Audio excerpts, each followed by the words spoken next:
people, Betswabble, Great Rising. Okay. We got YouTube going now. We good. Top of the day, beautiful people. Top of the day. I'm going to move this over here. It's going. All right. Everybody sleep last night. Get some good rest. About to go into the weekend.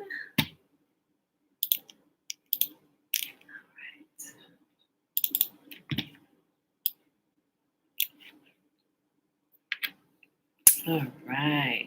Peace and blessings, Aliyah. YouTube, everybody present over here. All right, y'all. I'm bringing up everything, putting on my screen. We should be good to go. All right, y'all. Let's go right here. Blessings, divine blessings, blessings. Okay. Got that going. Hey, y'all, look, I found this document. Look, I was going through the Hebrews to Negro stuff, right? And I found this document, Hezekiah, Shalom. Hold on. Oh, thank you. You gonna get that, what you mentioned yesterday. Thank you. I appreciate that. Look, I came across another PDF, right? From one of the, what's his name? It's an Ashkenazi Jew. Was it something Rosenthal, right? He wrote this, it kind of blew me away. And I missed it the first time I was going through, actually watching the documentary, Shalom, Mom, on Hebrews to Negroes. So I've been watching it again since yesterday. It's 3 hours long. You got to kind of like break it up in bits and pieces while you go look through stuff. But look, he mentioned this, shucks, you might as well say like a little booklet. It's in the PDF, and I'll share with y'all today. I sent it to you, Mom, this morning, and Alicia. Shayla, sweet. But he mentions it, and he goes into some of the detail on what the Joo-ish people, the people who are impersonating the real Hebrews, he goes into some detail on how they did some of that stuff. And I'm just like, wow, like they are like, they don't care. They're completely bold about it. And look, he even goes as far to say, and it's right at the top of the document. Look, I'm like, what? No, maybe they took this out of context, right? No, completely not taken out of context. He said what he meant, right? And at the top of it, on the very first page at the top, it says, I'm sum it up. It's like I don't remember the sentence verbatim, but I remember what he said about who they worship, right? And he said that the God that the Jews worship, not the Hebrews, not us, we worship the God of Abraham, Isaac, and Jacob, the creator of the world.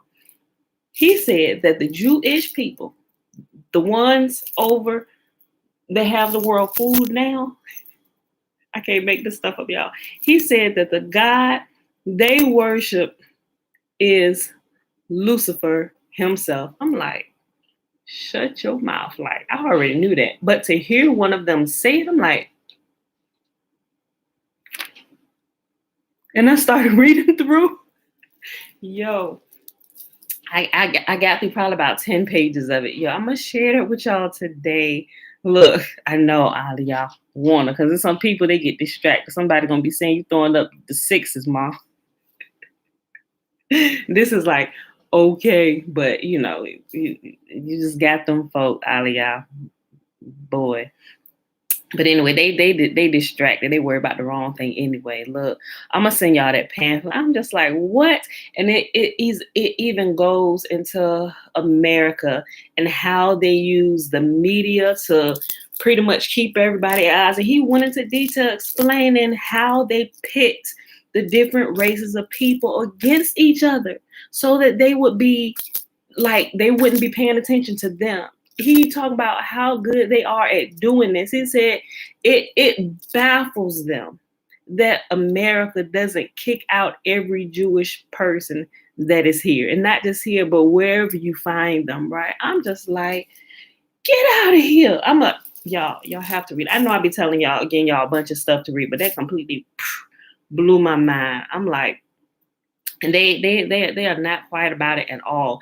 They're quiet about it, but they're not quiet about it. They do it. They kind of like hide it in plain sight while they perform these Jedi mind tricks on you. They get you looking somewhere else and get y'all fighting amongst each other while they go ahead doing what they doing as the puppet masters. Y'all got, I'm telling you. I'm gonna send it to y'all today. I'm gonna post it. I'm gonna pin it in both places. Y'all have to look at that. It's a really quick read. It's a PDF, and you can kind of skim through it. It'll blow your mind. I got it. Yeah, I'm gonna leave it. I'm gonna leave the link. Okay, y'all. So let's get started today. It is Friday. Happy Friday, everybody. Happy Friday. It is April the 30th, the last day of the month. April the 30th, 2021. We're on day 141 of year 3 of reading through the books of the law and the prophets. And of the 3-year consecutive day count, day 810, 810, right? So today we're reading First Chronicles 5, 6, and 7. And I think it depends when we're reading through. I believe we will be finishing up the Legends of the Jews today. That is going to be it, right? So we'll pick that up on page 510. We'll see.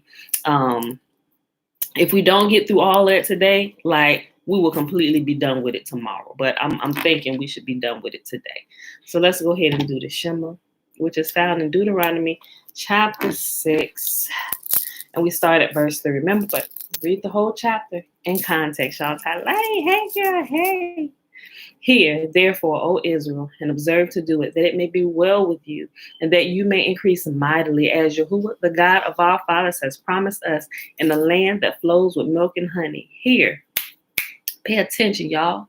Let me get y'all attention. Hear, O Israel, Yahuwah, our God, He is one God. And you shall love Yahuwah your God with all your heart, with all your soul, and with all your might.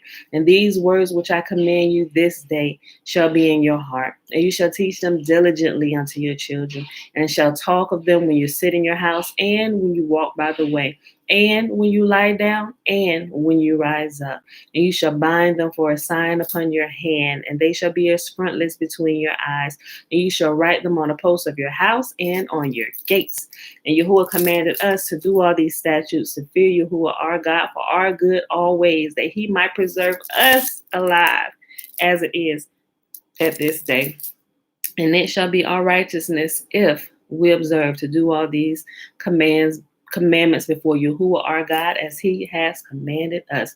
Oh, look, and something else I forgot to mention while I was doing the Shema. Remember what I shared with y'all yesterday about JC and some of the, like my mama say, the frackle knackle going on over in the New Testament? He actually mentioned some of that stuff, and he talks about JC, and I'm just like, bruh. I guess I came back across it today based on what we're learning and what we're going through, and I'm like, oh, I see how all this lines up. And then as we get over in here into fossilized customs, I was like, oh, this is lining up perfectly, So, like I said, y'all, make sure when y'all get a chance, it's a 42-page PDF, but you can probably read through the whole thing in about 20, maybe 30 minutes, depending on how much of a reader you are. But I'm telling you, y'all, look, okay, let's just start. First Chronicles Chapter 5. The descendants of Reuben. The oldest son of Israel was Reuben, but since he dishonored his father by sleeping with one of his father's concubines, his birthright was given to the sons of his brother Joseph. For this reason, Reuben is not listed in the genealogical records as the firstborn son. The descendants of Judah became the most powerful tribe and provided a ruler for the nation, but the birthright belonged to Joseph. The sons of Reuben, the oldest son of Israel, were Hanok, Palu, Hezron, and Carmi. The descendants of Joel were Shemaiah, Gog, Shimei, Micah, Reiah, Baal, and Bera. Bera was the leader of the Reubenites when they were taken into captivity by King Tiglath-Pileser of Assyria. Bera's relatives are listed in their genealogical records by their clans: Jael, the leader, Zechariah, and Bela, son of Azaz, son of Shema, son of Joel. The Reubenites lived in the area that stretches from Ar to Nebo and Bel Meon, and since they had so many livestock in the land of Gilead, they spread east toward the edge of the desert that stretches to the Euphrates River. During the reign of Saul, the Reubenites defeated the Hagarites in battle. Then they moved into the Hagarite settlements all along the eastern edge of Gilead. Next to the Reubenites, the descendants of Gad lived in the land of Bashan as far east as Selecah. Joel was the leader in the land of Bashan, and Shepham was second in command, followed by Janai and Shaphat. Their relatives, the leaders of the 7 other clans, were Michael, Meshullam, Sheba, Jorai, Jachan, Zia, and Eber. These were all descendants of Abihail, son of Huri, son of Jeroah, son of Gilead, son of Michael, son of Jishishai, son of Jado, son of Buz. Ahai, son of Abidel, son of Guni, was the leader of their clans. The Gadites lived in the land of Gilead and Bashan and its villages, and throughout all the pasture lands of Sharon. Excuse me. All of these were listed in the genealogical records during the days of King Jotham of Judah and King Jeroboam of Israel. There were 44,760 capable warriors in the armies of Reuben, Gad, and the half tribe of Manasseh. They were all skilled in combat and armed with shields, swords, and bows. They waged war against the Hagarites, the Jetorites, the Naphishites, and the Nadobites. They cried out to Yah during the battle, and he answered their prayer because they trusted in him. So the Hagarites and all their allies were defeated. The plunder taken from the Hagarites included 50,000 camels, 250,000 sheep and goats, 2,000 donkeys, and 100,000 captives. Many of the Hagarites were killed in battle because Yahuwah was fighting against them. The people of Reuben, Gad, and Manasseh lived in their land until they were taken into exile. The half tribe of Manasseh was very large and spread through the land from Bashan to Baal Hermon, Senir, and Mount Hermon. These were the leaders of their clans: Epher, Ishi, Eliel, Azriel, Jeremiah, Hodiviah, and Jadiel. These men had a great reputation as mighty warriors and leaders of their clans. But these tribes were unfaithful to the God of their ancestors. They worshiped the gods of the nations that Yahuwah had destroyed. So the God of Israel caused King Pul of Assyria, also known as Tiglath-Pileser, to invade the land and take away the people of Reuben, Gad, and the half tribe of Manasseh as captives. The Assyrians exiled them to Halah, Habor, Hara, and the Gozan River, where they remain to this day. Next chapter, 1 Chronicles chapter 6.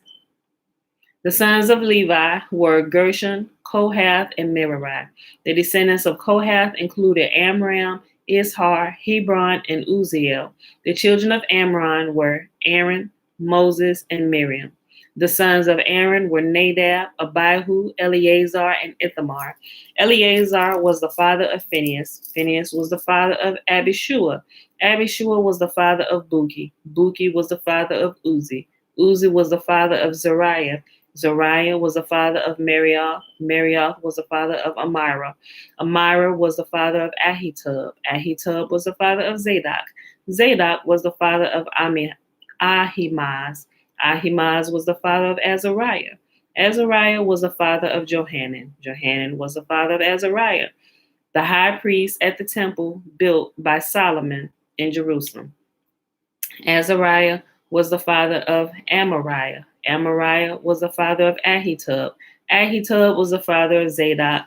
Zadok was the father of Shullam. Shullam was the father of Hilkiah. Hilkiah was the father of Azariah.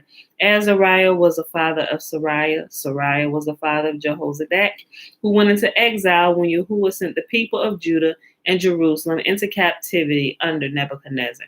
And clearly we see a lot of these people have the same names. So sometimes people might get some of the people mixed up because they have the same names. And I've known that to happen a lot.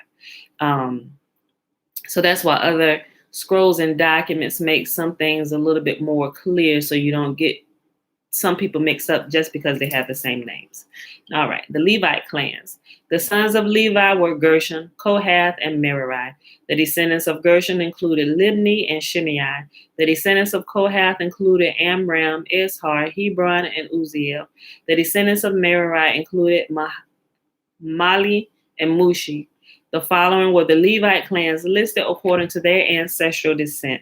The descendants of Gershon included Libni, Jahath, Zimmah, Joah, Iddo, Zerah, and Jetheri. The descendants of Kohath included Aminadab, Korah, Asir, Elkanah, Abisaph, Asir, Tahath, Uriel, Uzziah, and Shaul. The descendants of Elkanah included Amasai, Ahimoth, Elkanah, Zophai, Nahath, Eliab, Jeroham, Elkanah, and Samuel. The sons of Samuel were Joel the older and Abijah the second. The descendants of Merari included Mali, Libni, Shimei, Uzzah, Shimea, Haggai, and Asaiah. David assigned the following men to lead the music at the house of Yahuwah after the ark was placed there. They ministered with music at the tabernacle until Solomon built the temple of Yahuwah in Jerusalem. They carried out their work following all the regulations handed down to them. These are the men who served along with their sons.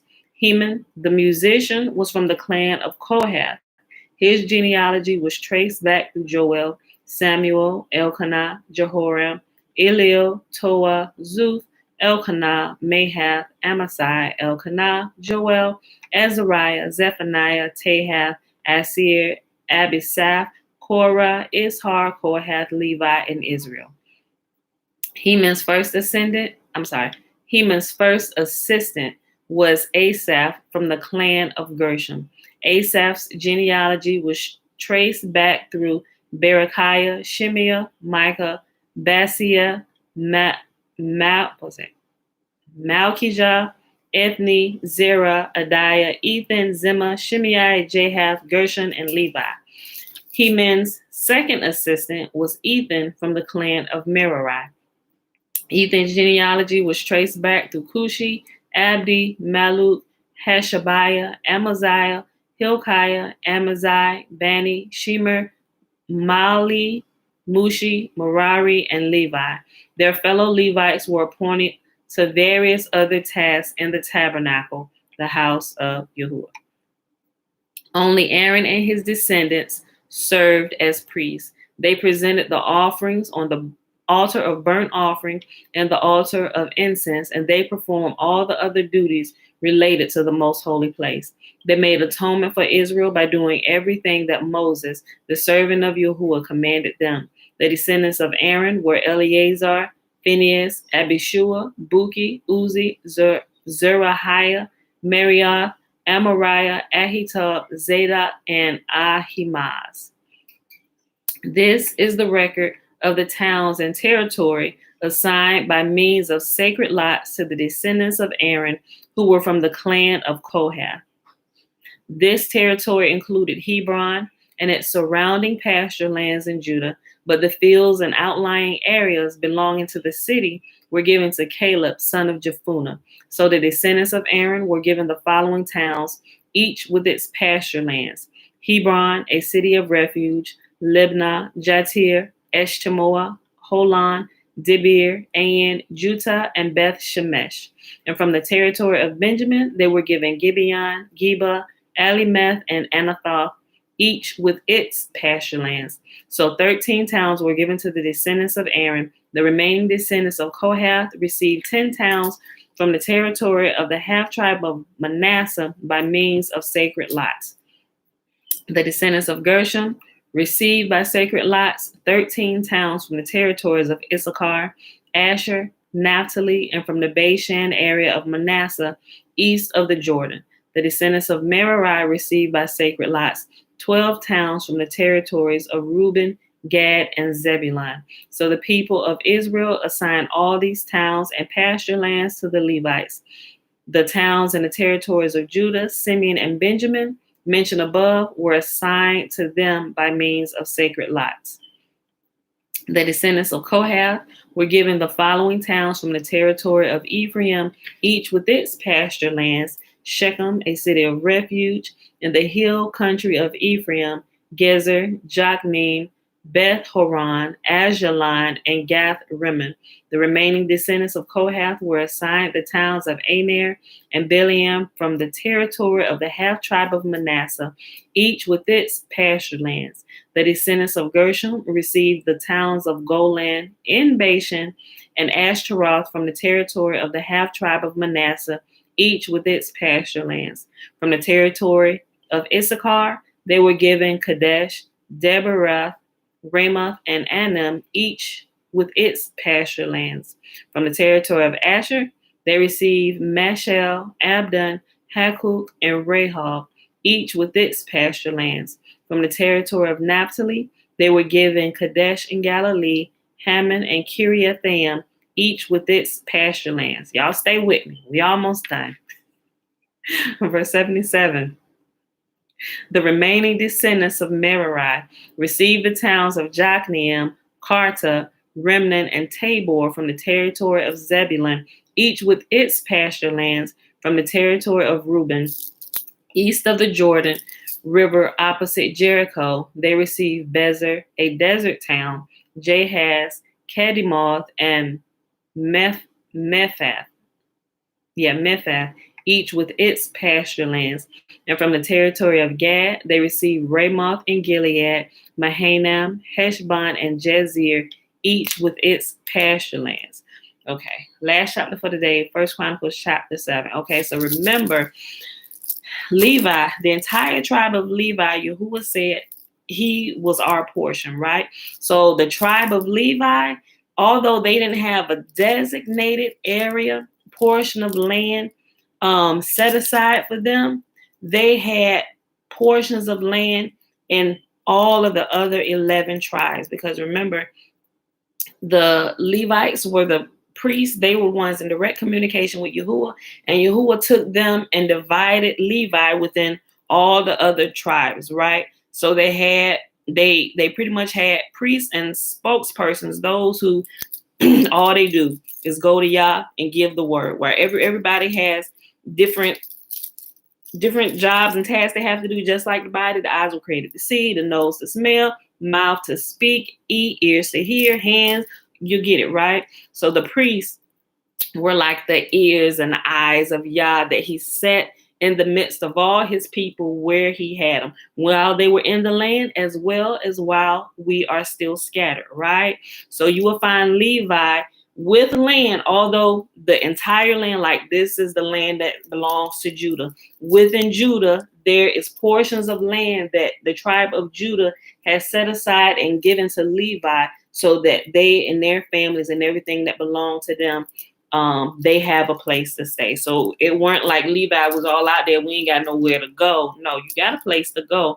But in every portion of all this best land, Levi will have towns and pasture lands and things belonging specifically to you. But I don't want to pull you apart and keep you isolated from everybody else. Well, all the Levi's over there, we got to go see Levi. No, I want Levi within all the other 11 tribes. So you can kind of not keep watch, but you refer to the people, make sure everybody is doing what they need to do, right? I mean, everybody's responsible for themselves, but you kind of got like them leaders, although you had the leaders or whatever, but the ones who intercede on your behalf, right?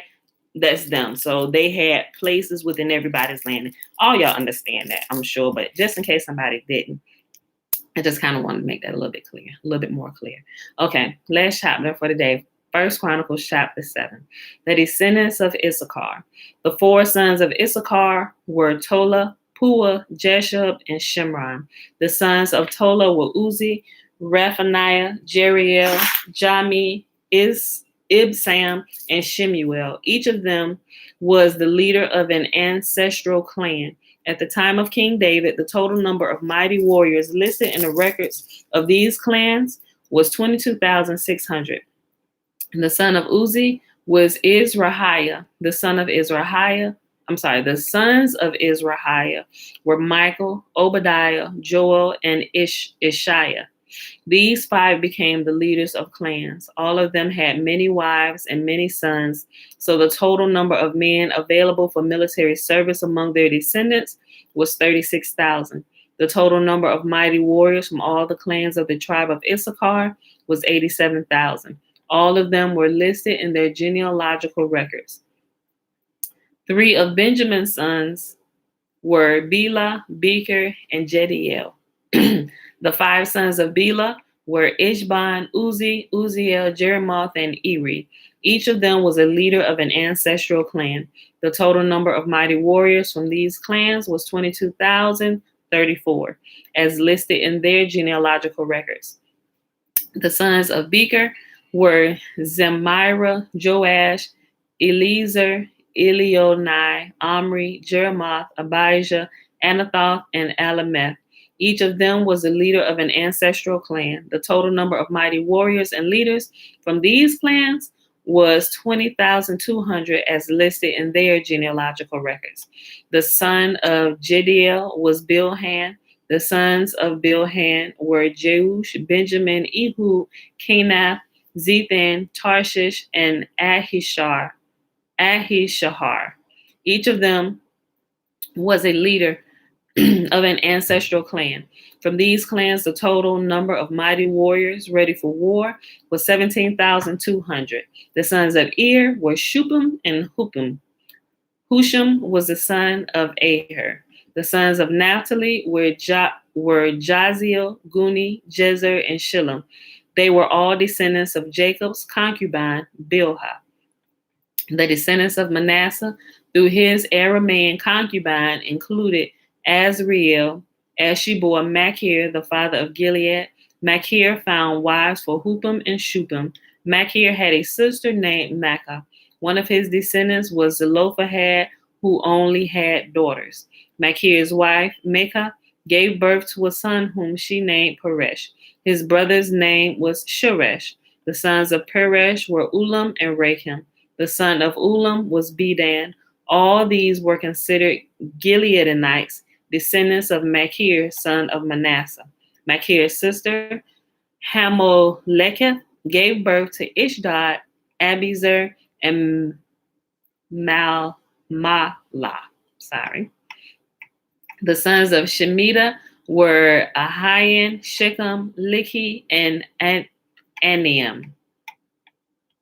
The descendants of Ephraim were Shuthelah, Berit, Tahath, Eladah, Tahath, Zabad, Shuthliha, Ezra, and Elad. These 2 were killed trying to steal livestock from the local farmers near Gath. Their father, Ephraim, mourned for them a long time, and his relatives came to comfort him. Afterward, Ephraim slept with his wife, and she became pregnant and gave birth to a son. Ephraim named him Beriah because of the tragedy his family had suffered. He had a daughter named Shira. She built the towns of Lower and Upper Beth Haran and Uzan Shara. The descendants of Ephraim included Rephath, Resheph, Tela, Tahan, Ladan, Amihud, Elishama, Nun, and Joshua. The descendants of Ephraim lived in a territory that included Bethel and its surrounding towns to the south, Naaran to the east, Gezer and its villages to the west, and Shechem and its surrounding villages to the north, as far as Ayah and its towns. Along the border of Manasseh were the towns of Bethshan, Tanakh, Megiddo, Dor, and their surrounding villages. The descendants of Joseph's sons of Israel lived in these towns. The sons of Asher were Imnah, Ishva, Ishvi, and Beriah. They had a sister named Sarah. The sons of Beriah were Heber and Malchiel, the father of Berzeth. The sons of Heber were Japhlet, Shomer, and Hotham. They had a sister named Shua. The sons of Japhlet were Pesach, Bimhal, and Ashva. The sons of Shomer were Ahi, Roga, Huba, and Aram. The sons of his brother Helam were Zophah, Imnah, Shelesh, and Amal. The sons of Zophah were Shua, Harnefer, Shuel, Beri, Imrah, Bezer, Hod, Shama, Shilsha, Ithran, and Bera. I'm trying not to get tongue-tied, y'all. The sons of Jether were Jephunneh, Pispa, and Ara. The sons of Ulah were Ara, Haniel, and Raziah. Each of these descendants of Asher was the head of an ancestral clan. They were all select men, mighty warriors, and outstanding leaders. The total number of men available for military service was 26,000 as listed in their genealogical records. Okay. All right, beautiful people. So that was the last chapter for today out of the scriptures. So let's now go ahead and hop over here to the Legends of the Jews and pick up where we left off yesterday. This might be it, y'all. This is what we got left.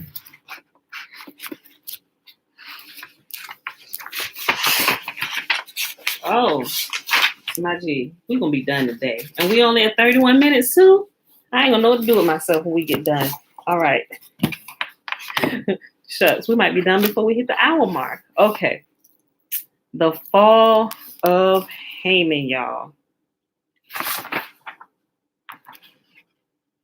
Okay, so we know yesterday the king, it was telling us about when he was laying upon his bed and he couldn't sleep.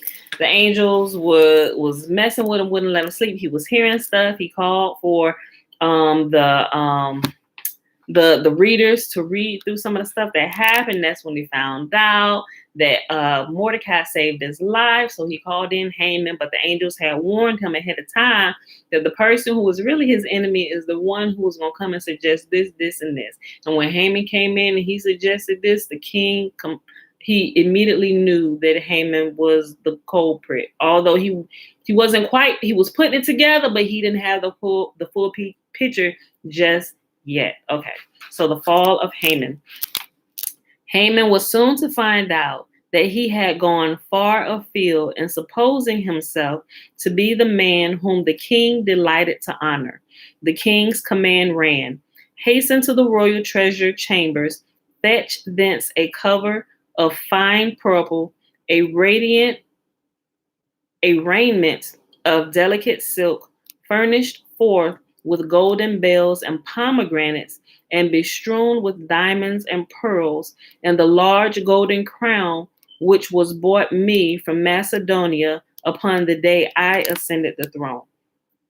Furthermore, fetch thence the sword and the coat of mail sent me from Ethiopia, and the 2 veils embroidered with pearls, which were Africa's gift. Then repair to the royal stables and lead forth the black horse whereon I sat at my coronation. With all these insignia of honor, seek out Mordecai." Ooh, I bet he wanted to die right then and there. Haman, which Mordecai? Ahasuerus. Mordecai, the Hebrew. Haman, there be many Hebrews named Mordecai. Like, why are you tripping? You knew exactly who he was talking about. The one that got that, what is it? That contract written on his knee. Him, Ahasuerus, the Hebrew Mordecai who sits at the king's gate. Haman, there be many royal guests. I know not which thou meanest. Ahasuerus, the gate that leads from harem to the palace. Haman, this man is my enemy and the enemy of my house. Rather would I give him 10,000 talents of silver than to do him this honor. Ahasuerus, 10,000 talents of silver shall be given to him, and he shall be made Lord over thy house. But these honors must thou show unto him. Haman, I have 10 sons. I would rather have them run before his horse than do him this honor. Ahasuerus, Thou, thy sons, and thy wife shall be slaves to Mordecai, but these honors must thou show unto him. Haman, O my lord the king, Mordecai is a common man. Appoint him to be ruler over a city, or if thou wilt, even over a district, rather than I should do him this honor. No sound? You can't hear me? Hold on. All right. Testing, testing. Maybe it's just your phone. Ma, close it out. Open it back up. Somebody type in close it and open it back up. Anybody else can hear me? Sheesh. Somebody on Facebook, they got the YouTube link. You can hear. Okay. Okay. So mom, it's your phone. Somebody type in close your YouTube and open it back up. Okay. Okay. Okay. She'll get it. Okay. Okay. She'll figure it out. All right. Okay, got it. Okay, sweet. Okay. While she do that, I'm going to go back up a couple sentences to his sons. Haman, I have 10 sons. You good? Okay, sweet. Haman, I have 10 sons. I would rather have them run before his horse than do him this honor. Ahasuerus, thou, thy sons, and thy wife shall be slaves to Mordecai, but these honors thou must show unto him. Haman, O my lord and king, Mordecai is a common man. Appoint him to be ruler over a city, or if thou wilt, even over a district, rather than I should do him this honor. Ahasuerus, I will appoint him ruler over cities and districts. All the kings on land and on water shall pay him obedience, but these honors thou must show unto him. Haman, rather have coins struck bearing thy name together with his. Haman, rather have coins struck bearing thy name together with his instead of mine as hitherto, then should I do him this honor. Ahasuerus, the man who saved the life of the king deserves to have his name put on the coin of the realm. Nevertheless, these honors must thou show unto him. He's trying to do everything he can to get out of showing this honor to Mordecai. Haman, edicts and writings have been issued to all parts of the kingdom, commanding that the nation to which Mordecai belongs shall be destroyed. Recall them rather than that I do him this honor. Ahasuerus, the edicts and writings shall be recalled, yet these honors thou must show unto Mordecai. Seeing that all petitions and entreaties were ineffectual, and Ahasuerus insisted upon the execution of his order, Haman went to the royal treasure chambers, walking with his head bowed like a mourner's, his ears hanging down, his eyes dim, his mouth screwed up, his heart hardened, his bowels cut in pieces, his loins leaped, and his knees knocking against each other. He gathered together the royal insignia and took them to Mordecai, accompanied on his way by Habernah and Abzur, who, at the order of the king, were to take heed whether Haman carried out his wishes to the letter. Oh, not only that, you got somebody watching me too, bruh. And he if he could have died, he would have just died right on the spot, right? Or you got to think about all his pride and all that big talking and the gallows that he had, all that stuff, right? Now I gotta humble myself to this common person. When Mordecai saw his enemy approach, he thought his last moment had come. He urged his pupils to flee, that they might not burn themselves with his coals. But they refused, saying, in life as in death, we desire to be with thee. The few moments left him, as he thought, Mordecai spent in devotion. With words of prayer on his lips,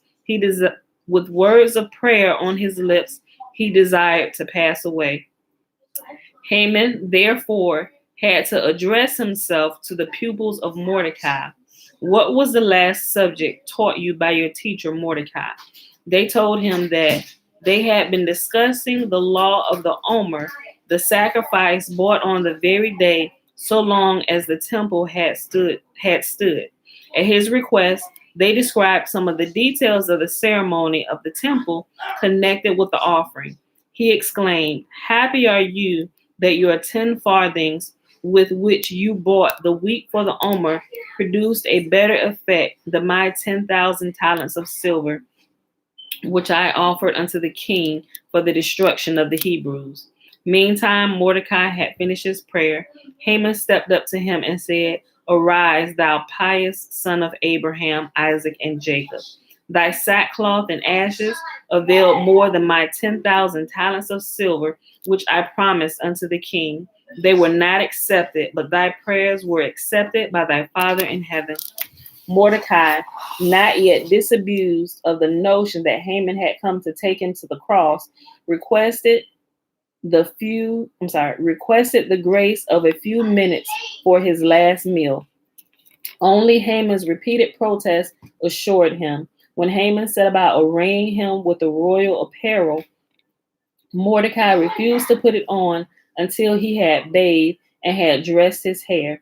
Royal apparel agreed, but ill with his condition after 3 days of sackcloth and ashes.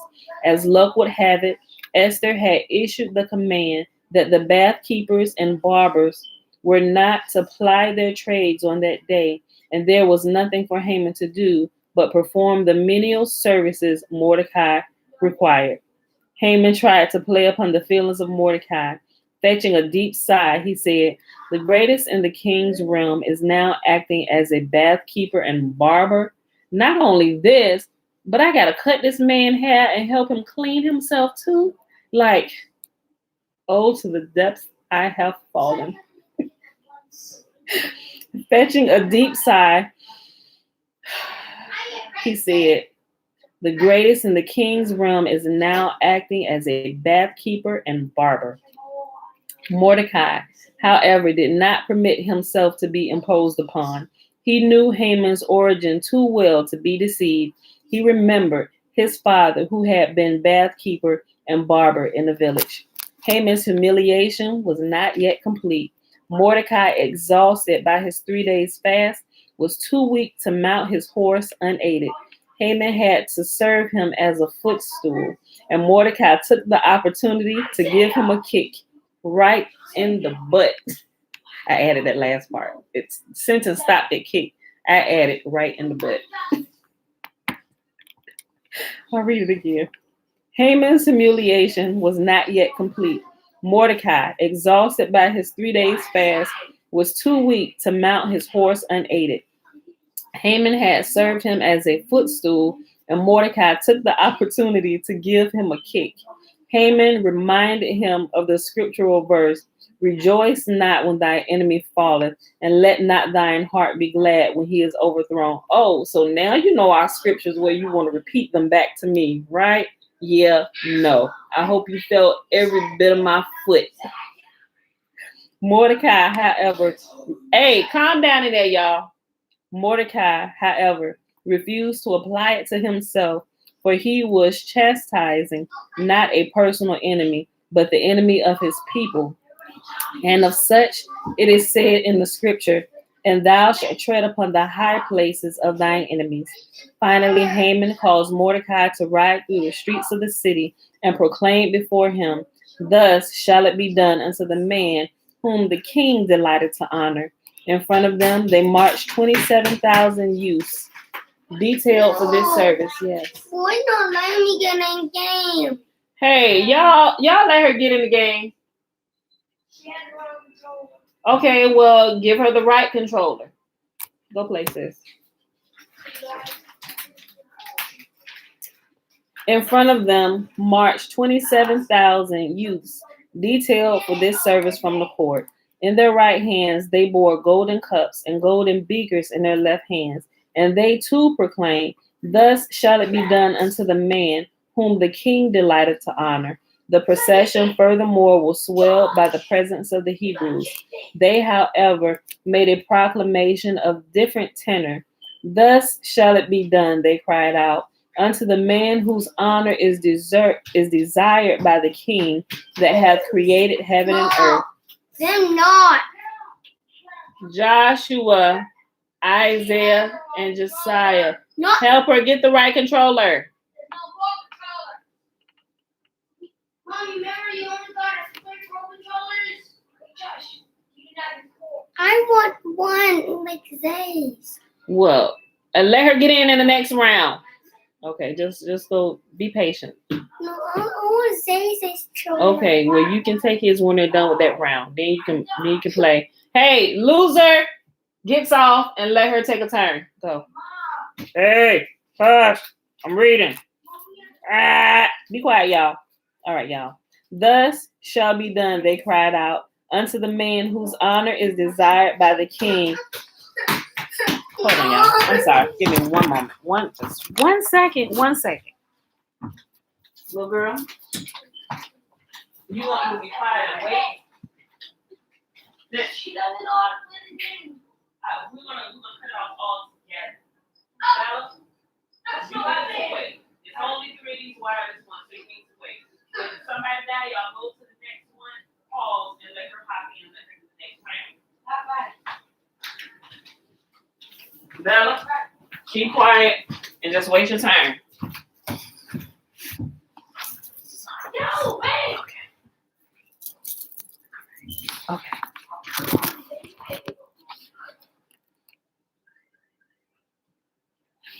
Okay. Hold on. I'll find my spot. Okay. The procession, furthermore, was swelled by the presence of the Hebrews. They, however, made a proclamation of a different tenor. Thus shall be done, they cried out, unto the man whose honor is desired by the king that hath created heaven and earth.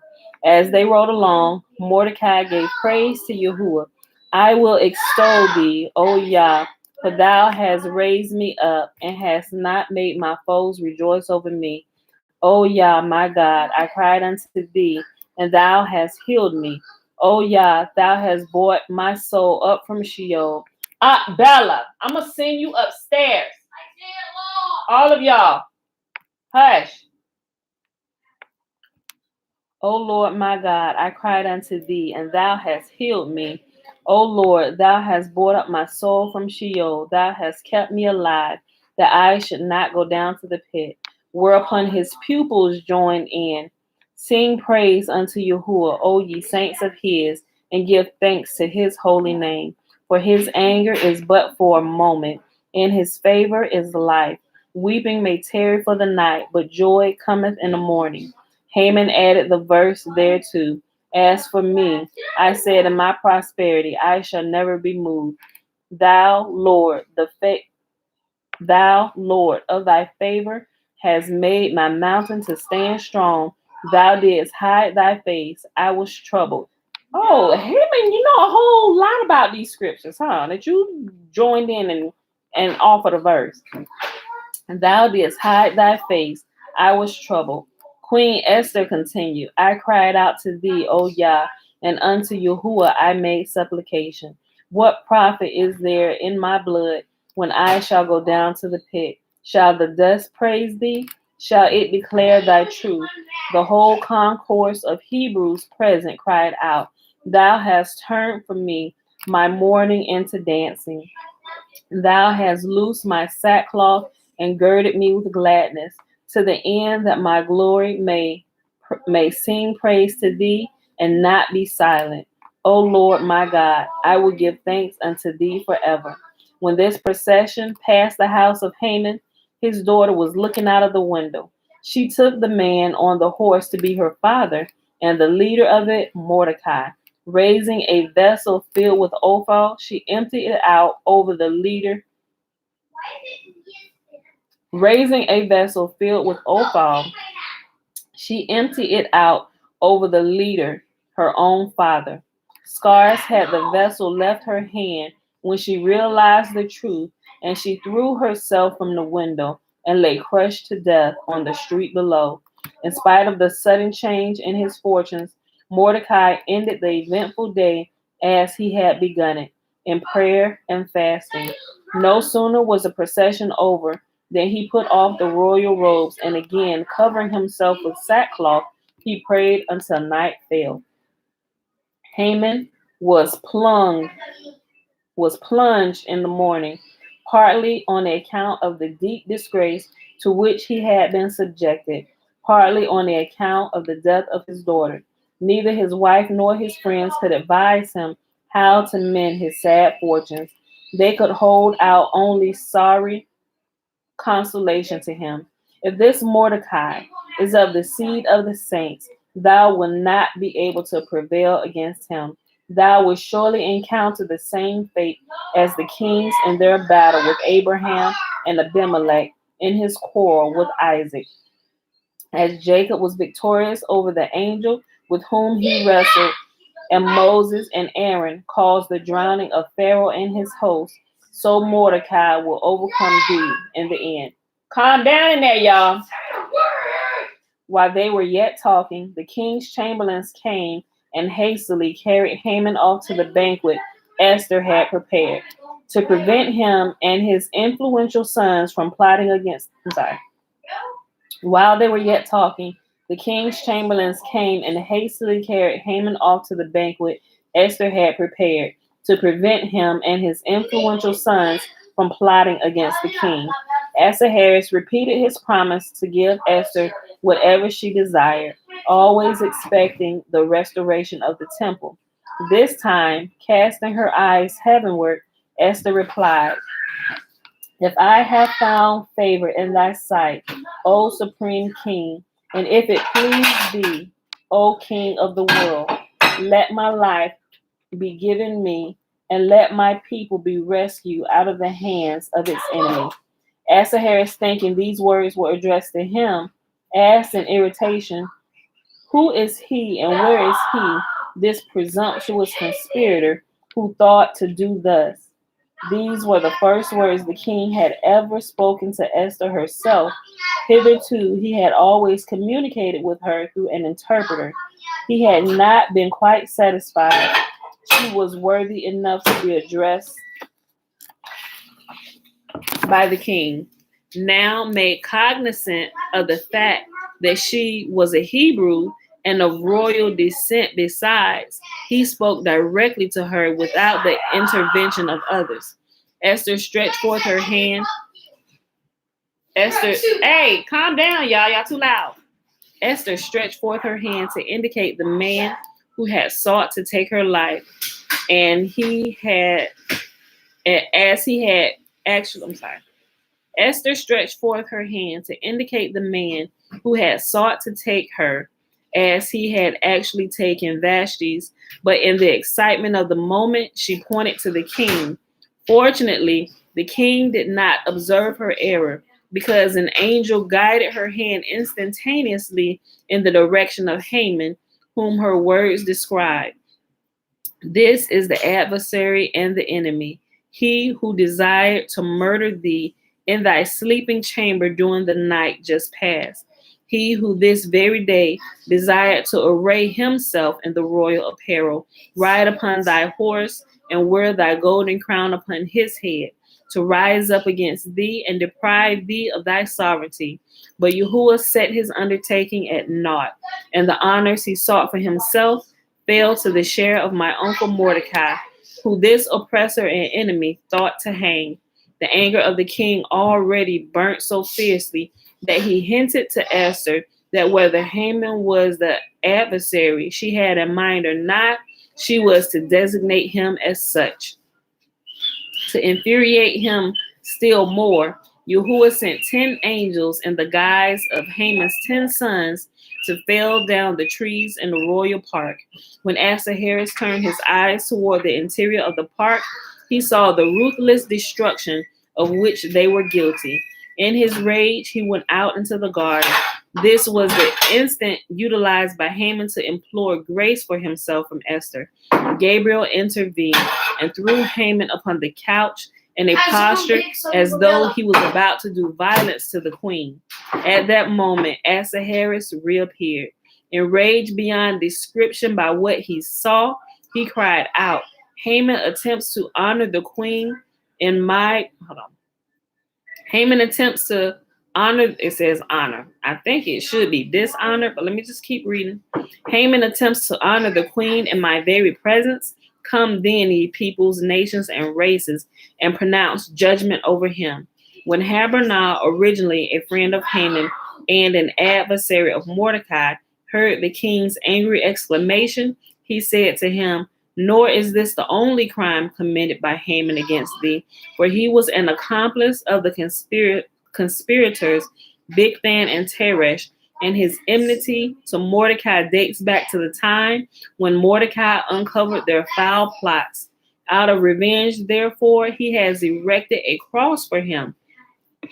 Harbona's words illustrate the saying. Once the ox has been cast to the ground, slaughtering knives can readily be found. Knowing that Haman had fallen from his high estate, Harbona was intent upon winning the friendship of Mordecai.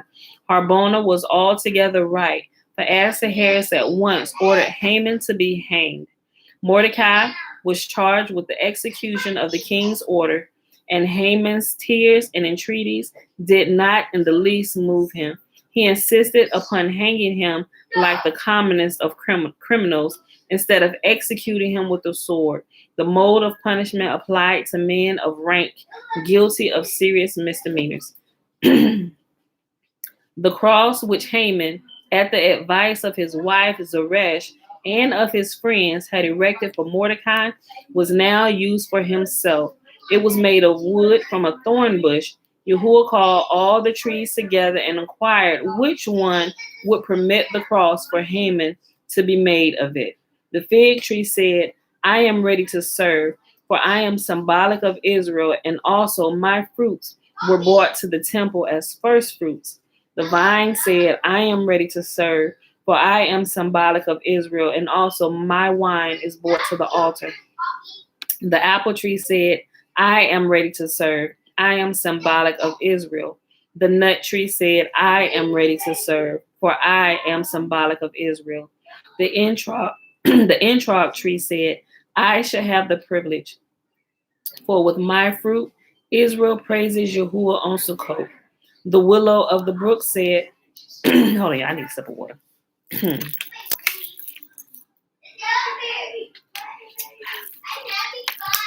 Okay. The willow of the brook said, I desire to serve, for I am symbolic of Israel.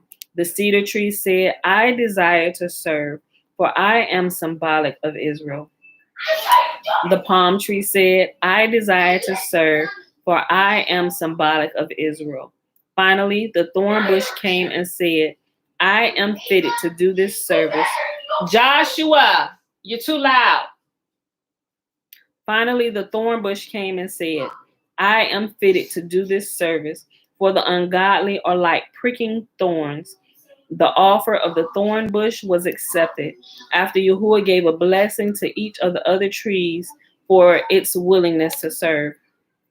A sufficiently long beam cut from a thorn bush could be found only in the house of Haman, which had been demolished in order to obtain it. The cross was tall enough for Haman and his 10 sons to be hanged upon it.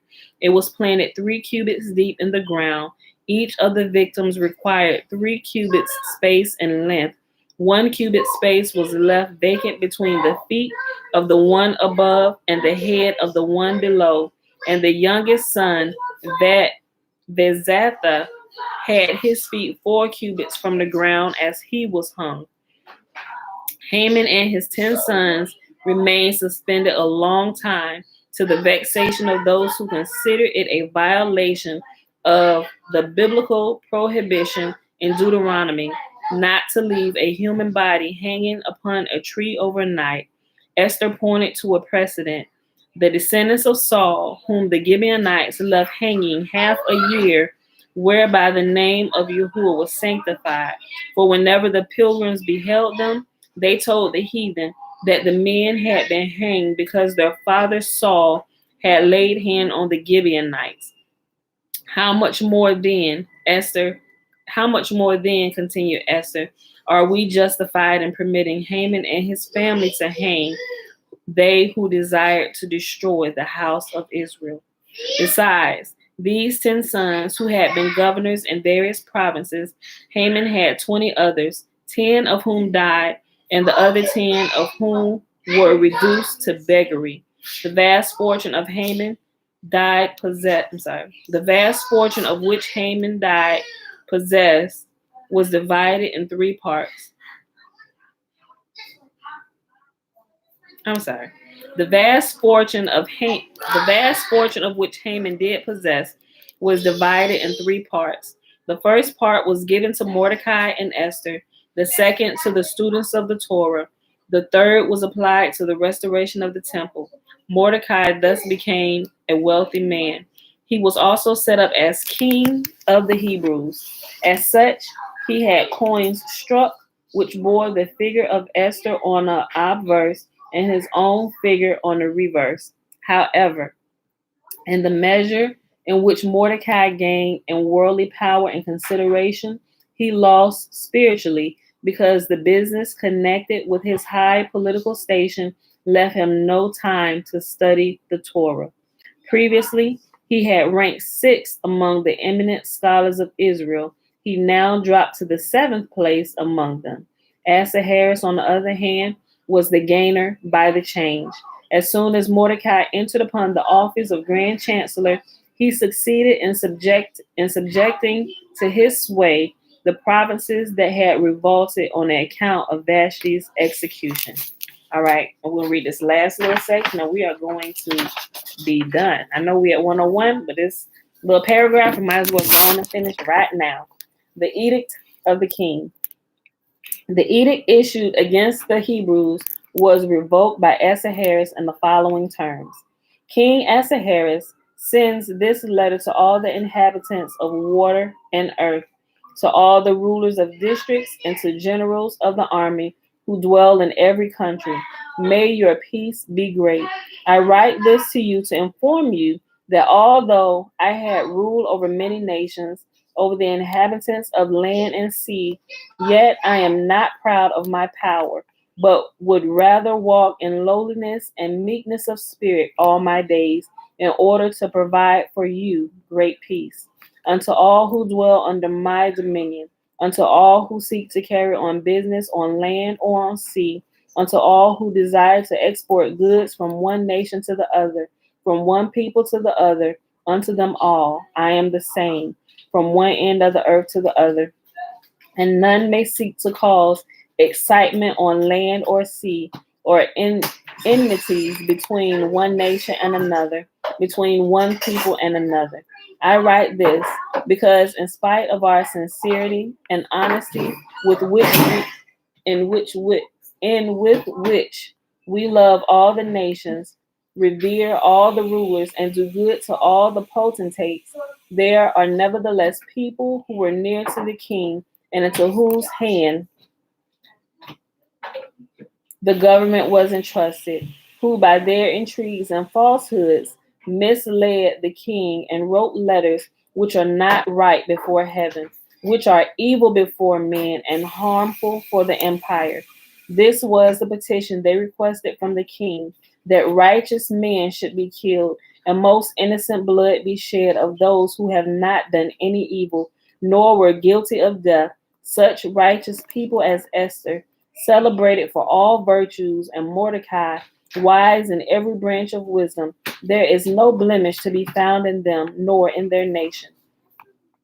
I thought that I was requested concerning another nation, and did not know that it was concerning the Hebrews, who are called the children of the Lord of all, who created heaven and earth, and who led them and their fathers through great and mighty empires. And now as he, Haman, the son of Hammedatha from Judea, a descendant of Amalek, who came to us and enjoyed much kindness, praise, and dignity from us, whom we made great, and called the father of the king, and seated him at the right hand of the king, did not know how to appreciate the dignity and how to conduct the affairs of state, but harbored thoughts to kill the king and take away his kingdom. Therefore we ordered the son of Hammedatha to be hanged, and all that he desired we have brought upon his head.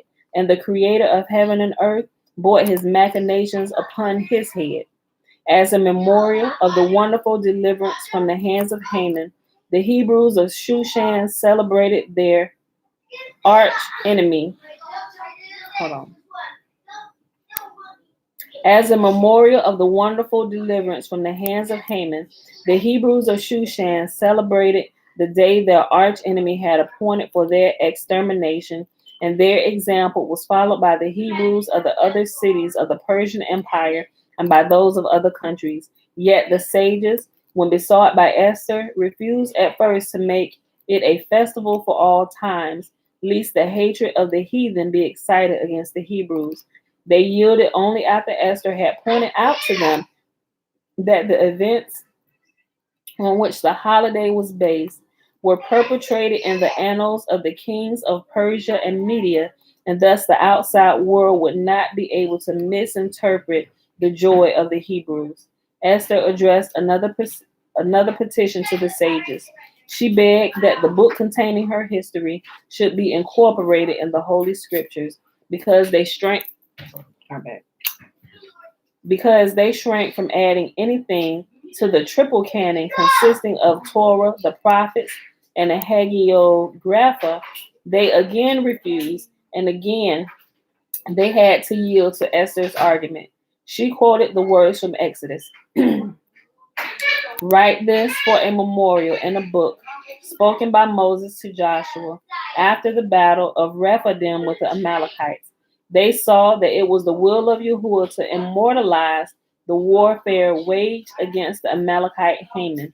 Nor is the book of Esther an ordinary history. Without aid of the Holy Spirit, it could not have been composed, and therefore its canonization resolved upon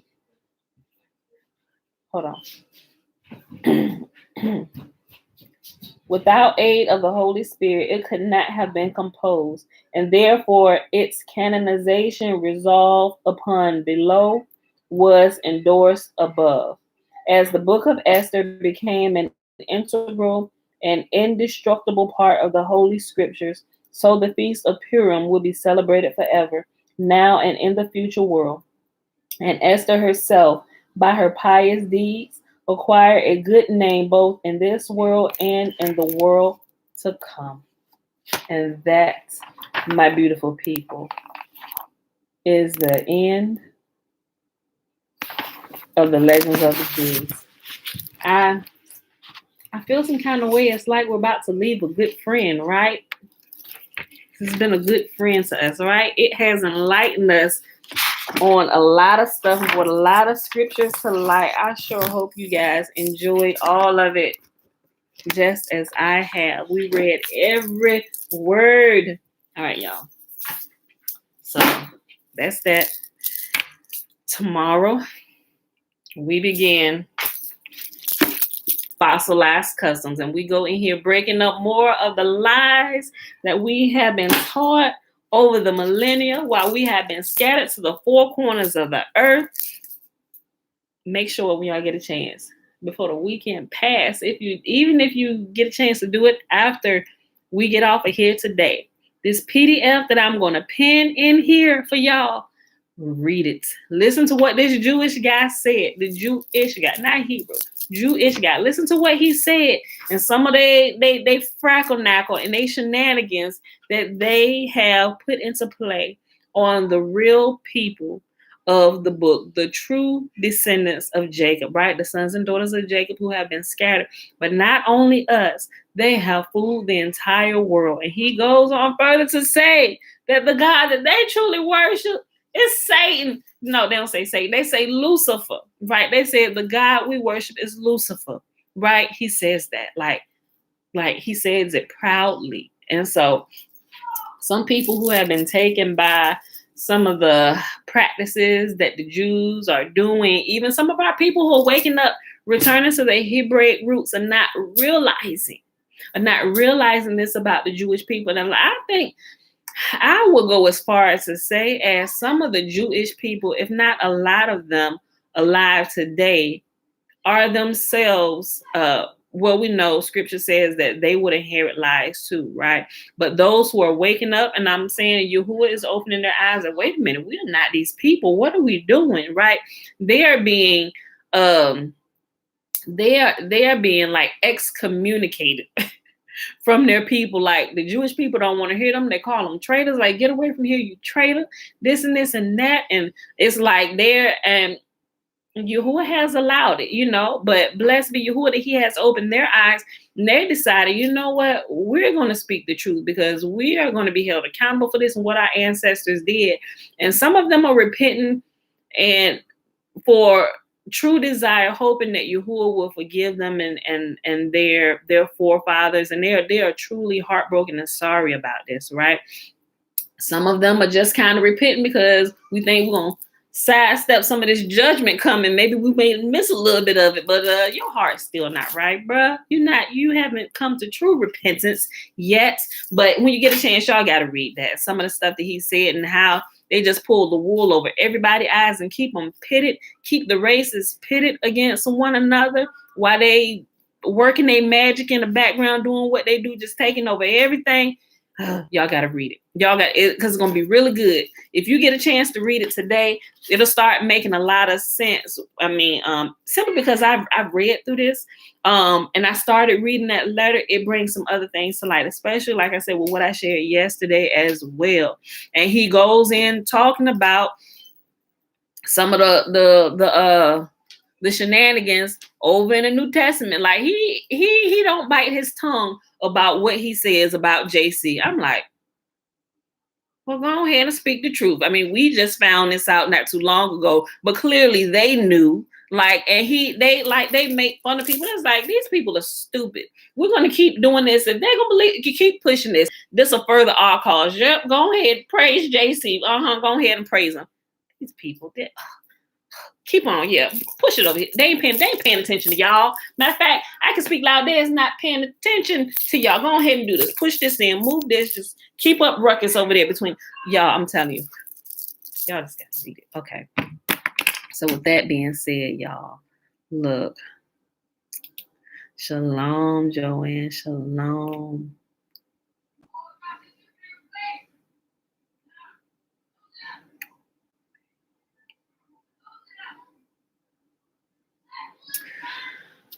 Okay, Joanne. So you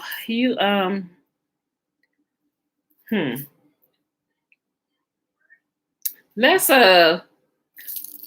do the blessing first, and I answer your question based on what I know. Based on what I know. Now I know some people they teach some other stuff, right? Based on what I just give me a moment. Let's do the blessing. Okay.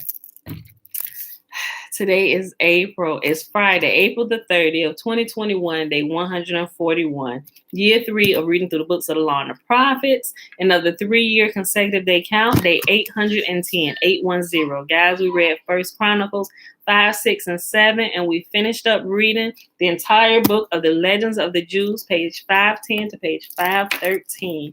Let's go ahead over here and do the blessing, which is found in Numbers chapter 6.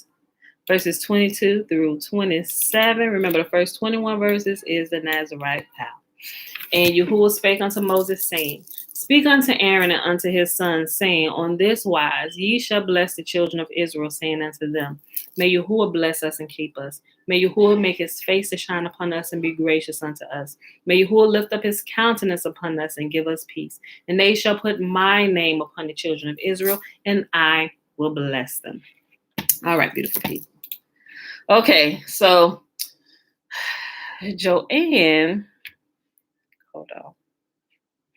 Okay, so Joanne asked, she said, I'm a bit down, sis. My period came again during Passover. What can I do? So first, let me, just so I make sure you're talking about your menstrual cycle, correct? It might be TMI for men, but just bear with us here while we talk about this. And I don't know what men are here. And what you believe about this, but I'm giving this based on.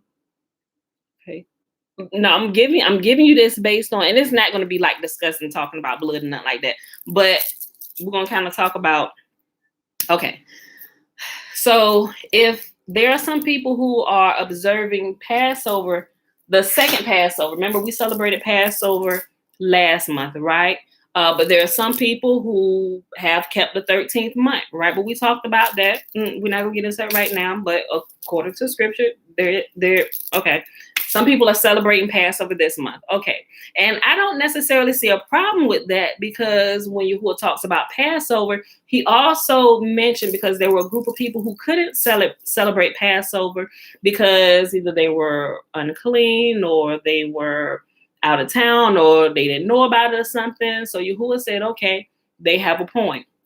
They can celebrate Passover on the second month of the year. He ordained it. He said it's going to be the first month of the year. You observed it for last month too? Okay.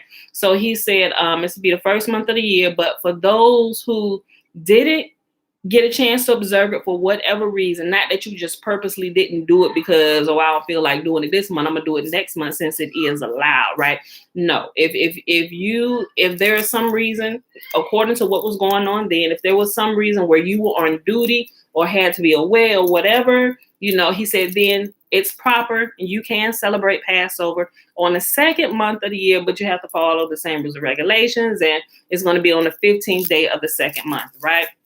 And the Passover would be the 14th day, and Feast of Unleavened Bread would be the 15th day, right? If you go back there and read that, right? So it says that, it just got brighter again. It's going through clouds, so make sure y'all can see. Okay. So she asked about her menstrual cycle. Now, let me just say this. Now, this is from my personal experience and what I've talked to you about, because I've heard these teachings. Now, so we learn in scripture that when a woman is on her menstrual cycle, she is unclean during that time, right? She's not supposed to be touching anything. And, and I've heard different people listen to some of the Hebrew roots, some of the teachers, just kind of see where their mind is at.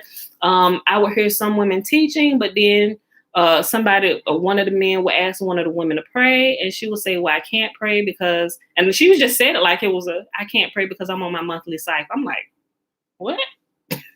That caught my attention. I'm like, Father, you ain't never tell me stop praying, Pam, you on your cycle. Of course I read it, but there's not days that I take off because I'm on my cycle. And I want y'all to think about it. Yahuwah hasn't told me to stop reading.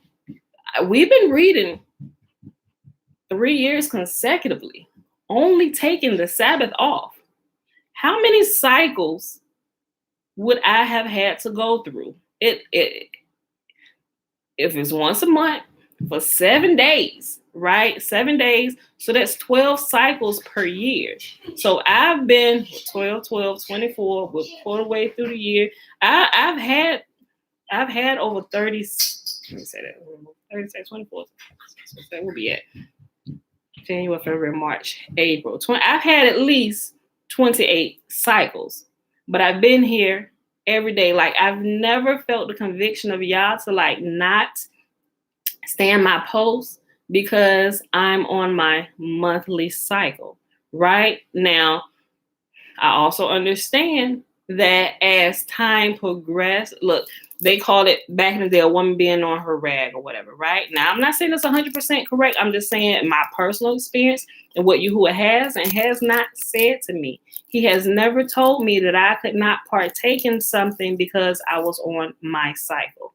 Now, I know what we're seeing here, and I know that there are things missing, and there are things that have been added, and I'm going to just say this, I haven't done a deep study on a woman's cycle, but just like I said, from my personal experience, Yahuwah never told me that I had to stop doing anything except for being intimate with my husband during my cycle. But anything regarding a reading or praying, he did not say I had to stop. Like, even when we're celebrating the feast days, he didn't say I couldn't partake because I was on my cycle.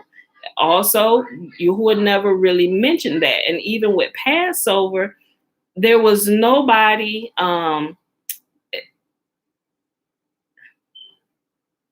I was about to say something, make sure I word this right. Mind you, when they were talking, it was the men who were talking to Moses. He said, okay, if we're at war, we've been made unclean by such and such reason. They weren't even, when they were talking, they weren't even talking about the women among them, right? I'm sure the women were included, but it was the men who were asking this question, because the women aren't going off to war or whatever they're doing in the background, but they are still present at all of these things, you know. So I would say you can, if you want to observe it this second month as well, which I didn't keep up with the second month because I did it on the first month. That's because that's how I'm tracking. I'm not doing the 13th month because I don't find I know what people pull out, but the whole 13th month is Jewish, and anything that those people are doing, I at least from all my personal studies, they always gotta add something extra or take so they not doing it exactly the way Yahuwah has said. So if you observed it last month, you good, Joanne. You know, if you want to celebrate it again this month, I'm not saying you can't. You can. If you're on your cycle, there is nothing that says that we can't partake in the feast if we are on our monthly cycle, right? So now I know some people don't agree with that based on what they're being taught, and I've heard some of it. I just could never agree with it because with stuff like that, I do personally go to Yah. I'm like, well, oh shoot, we ain't supposed to be doing this, Yah. I've been reading out loud, like, have I been violating my post by doing? He's like, it's like this, girl, calm down, you fine. And I'm like, okay, like seriously, because I thought about this. I'm actually glad you asked the question, because when I heard this with a couple different, like, and I don't listen, they call them the alphabet camps, ABC camps or UCIC or different ones like that. I'm not a part of any of them. I ain't a part of nobody camp. It's me and y'all alone, my family and friends that we make or whatever. We learning this together. But I ain't a part of nobody's congregation, their camp, their whatever you want to call it, all of that. So they got rules and stuff that kind of hold them to certain things where it seems ridiculous to me. I get that there are some things are set in place for the sake of order, and that's okay. But there are some things that I see that they're beginning to do that it makes them no better than Christian congregations and stuff, and doing some of that same stuff that started getting our people into bondage anyway. So, but those are my thoughts on that from my personal experience, Joanne. You're welcome. So, yeah. So, but yeah, that was it, y'all. So if there are no more questions, and I don't think there was anything else earlier, I think y'all was kind of talking amongst yourselves up here.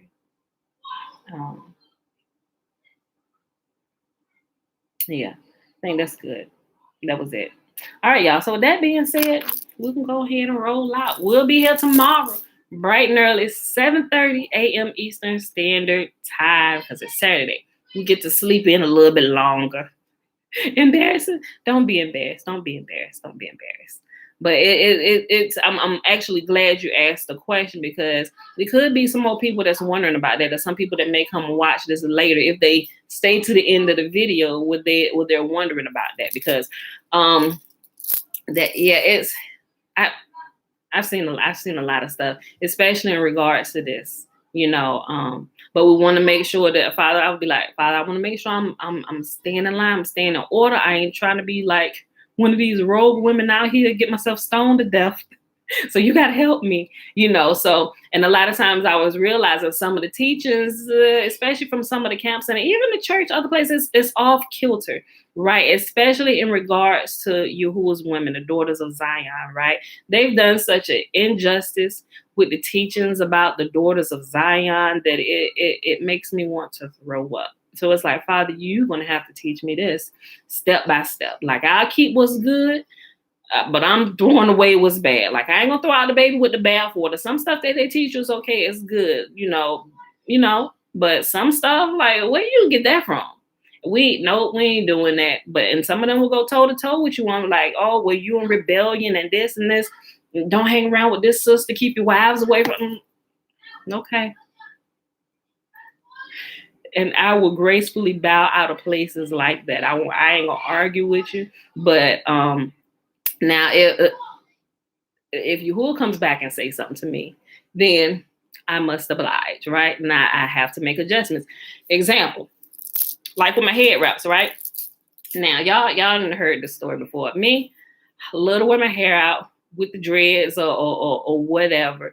But and I was watch the first couple years, first two and a half years. I want to say 2.5 years. I didn't wear my hair covered. Maybe a couple times I did, but I love head wraps, but I wasn't doing it like religiously, right? But when I took the Nazarite vow, and I had to start it over a couple times because things happen. A family member passed, and it's like, well, I didn't touch the dead body, so I violated my vow, So, but I knew that ahead of time, and I thought about the length of my vow, knowing that if I did this, I would have to start it all the way over. And I was 2 years in. I'm like, shoot, okay, well, I need to say bye to my grandma, So I consciously decided to violate it based on who it was, And I think that's okay because I thought about it. I'm like, okay, Father, I'm gonna do it, and I don't mind that I have to start it all over. I don't mind that them 2 years I gotta redo them. I don't mind that, because I wanted to honor my grandmother. So I'm like, okay, so I cut them all off, and we starting over because when you violate your vow, when you defile, you gotta cut all your hair off, right? And start over because your hair, Yahuwah said this while you're taking a Nazarite vow. Your hair is not just your body, but also your hair is the symbol of your dedication of being set apart to him, right? He said you're not to put scissors to it, you're to let the locks grow long upon your head, right? So as they grow out, I'm gonna have to just think of different ways on how to, keep them wrapped up under the hair or just do different types of things, right? So I said all that to say, now some camps and places that teach, oh, you got to keep your head covered at all times and this, and that. I'm like, yeah, okay. To each his own, but I like to wear my hair out, get some sun on my crown and all that stuff. So, it is what it is. You want to wear the wraps all the time, then you wear the wraps all the time. But I ain't wearing the wraps all the time. And that was that, and Yahuwah didn't have an issue with it. But when I retook the vow the last time,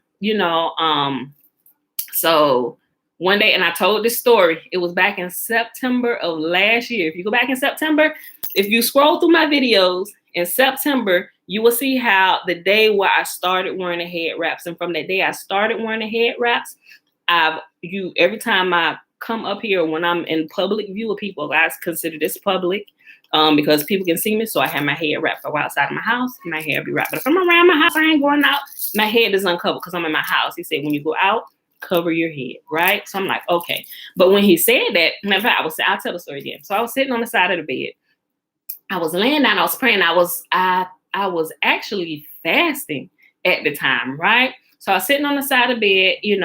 Actually, I was laying down. I took a little break. I was gonna take a nap, but I couldn't fall asleep because my mind was going, and I was praying. So I was like, let me go on ahead and get up. And as I was getting up, and as how you get up and you turn yourself, put your feet on the floor. As I was doing that, I heard Yahuwah say just as clear as day. He said, start wrapping your hair.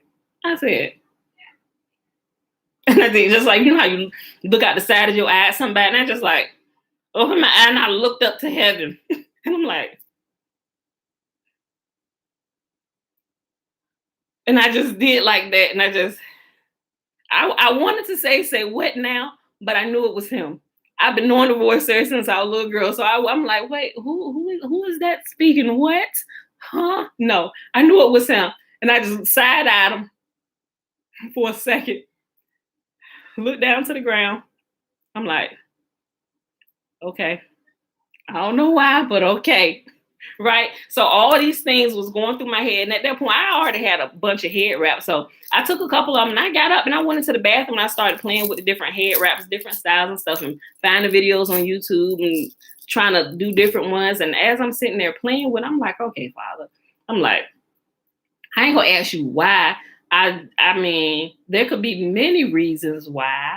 And as I was going through this, but I really did want to know why. I wanted to make sure, like deep down in my shanana, I wanted to make sure that I wasn't about to do something that was about to be super overly religious, right? Because some people do things, this is our thing, we do this because this is how it's always supposed to be done, right?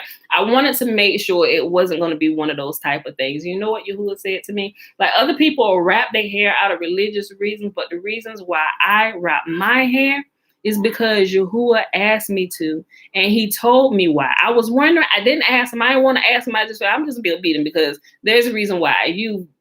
I've never gone wrong by listening to you, even though you may not give me the reason right then. Something happens soon where I find out. So I'm going through all these thoughts in my head. He said, I want you to wrap your hair because your hair belongs to me. It's sanctified unto me while you're a Nazarite. Now, I don't know if he tell all the Nazarites to wrap their hair, but he told me to wrap my hair because it's consecrated and it's dedicated to him. It belongs to him. It's a sign of my vow to him, setting myself apart for him for this time that I vow. So I'm like, okay, I'm cool with that, So if people ask me, I'll tell them and I share it with y'all. But some people look and they be like, you Muslim? I'm like, no, not a Muslim. I won't get into the unless they actually ask, well, why do you then? It depends on who it is, though. I ain't gonna share that with just anybody, But I share it with y'all. But some people like wonder, oh, why are you rapping your you're part of camp and stuff. And some people I don't indulge them in their conversation. But like I said, depending on who it is, I'll let you know on why. But that's why I wrap my hair. So I just kind of wanted to tie that in with the whole menstrual cycle thing or whatever. I try my best to just listen to y'all on everything. I know some things that we see in scripture, like at face value, though, I'm just going to kind of take it off at face value unless Yahuwah says something different, because some things have been interpreted wrong.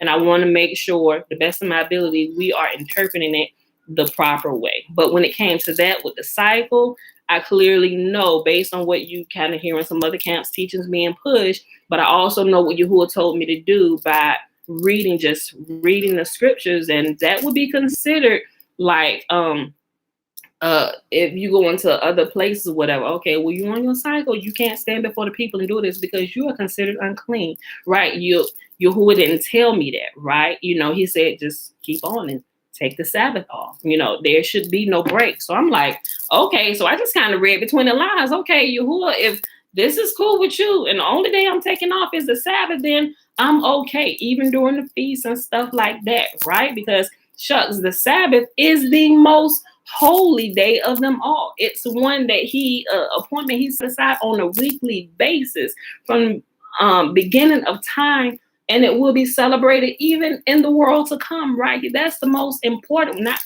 that any of them are less important, but that is the one that he decided he wanted to do on a weekly basis, where he bring his family together. I need y'all to rest, and y'all just come talk to me on this day. Let's chop it up, So that's why, Joanne, So that's how I kind of, with some of these things, especially with things that's taken out of context with women, I just kind of just go right to y'all on this. Okay, Father, I know what they saying, but I'm saying off. Is they always get the women chopped and screwed. So I just want to make sure we're doing this the right way. If we got to do this, then okay. If I hear you say it, then I'm gonna be okay with it. But I need to make sure that I'm doing this right, but because I have a daughter and I want to make sure that I teach her. And then I have sons who will be marrying women, and I want to make sure they understand and not lord over their women, over their wives, or just holding them into bondage on things that Yahuwah never really meant, So, and everything, y'all, I would just say, just ask Yah. He is faithful and he will talk to you. He will respond to you. So with that being said, y'all, I done talked long enough today. We are at 1 hour and 33 minutes. We're about to get out of here. We done already did the blessing and answered the questions, and we got to go. I love y'all. I will see y'all back here tomorrow morning, 7:30 a.m. Eastern Standard Time. Peace.